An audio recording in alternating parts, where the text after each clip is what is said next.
Hello everyone, welcome to my channel. Today's recipe is persimmon and banana cookies. So let's get started and see what we need for this recipe. So here I have 2 ripe bananas, a cup of white sugar.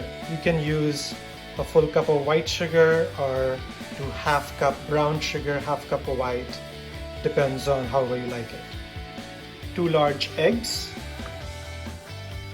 2 full cups of all-purpose flour, pulp of 3 persimmons. The way I get the pulp is I get soft persimmons from the store. This is how a persimmon looks like, and I freeze them overnight, and next morning when they thaw, it's easy to get the skin out and get the pulp. I also have some vanilla essence, 1 teaspoon of cinnamon powder, 1 teaspoon salt, 2 tablespoons of raisins. You can even add walnuts to this recipe, half a cup butter, 1 teaspoon nutmeg powder, 1 teaspoon baking soda, and 1 teaspoon of baking powder.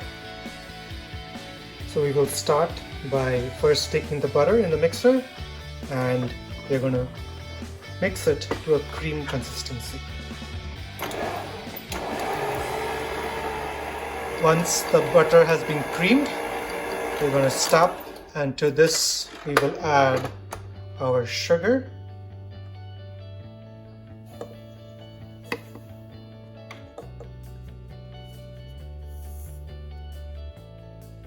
and continue mixing.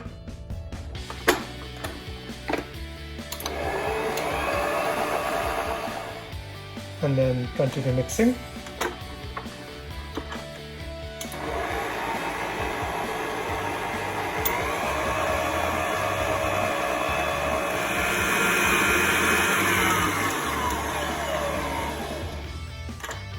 So these ingredients are now properly mixed. We're going to start adding our flour.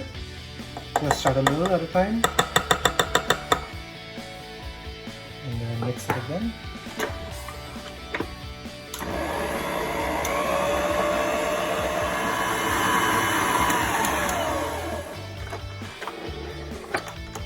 Add some more flour. You can add the flour in about 3 to 4 batches, and then continue mixing.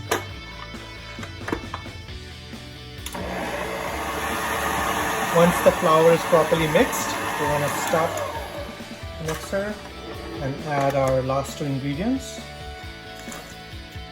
The raisins. You can add walnuts also if you'd like, and about 1 teaspoon of vanilla essence. Make sure you scrape the sides of your bowl, because sometimes the flour sticks there and it doesn't get incorporated into the mixture. And then you can continue mixing for about 2 to 3 minutes. The dough has been mixing for about 2 to 3 minutes now. It's all complete. You can turn it off. You can see how sticky the consistency is. This is how sticky you need to make the cookies. And this is now ready to be put on the cookie sheet. The dough is now on the cookie sheet, and this is ready to go into the oven. You don't need to have perfect circles for the cookies, but make sure the thickness is pretty even so they cook evenly. Cookies are now in the oven. We are going to cook this at 350 degrees Fahrenheit for about 20 to 25 minutes. The cookies have been cooking for about 25 minutes now. And as you can see, they are ready. We can now take them out and let them sit for about 5 to 10 minutes to cool down before you can serve them. I hope you all like this video. Do try this recipe and let me know your feedback in the comments below. Also, don't forget to like, share and subscribe, and select the bell icon so you can get notifications of my future videos. Thank you for watching.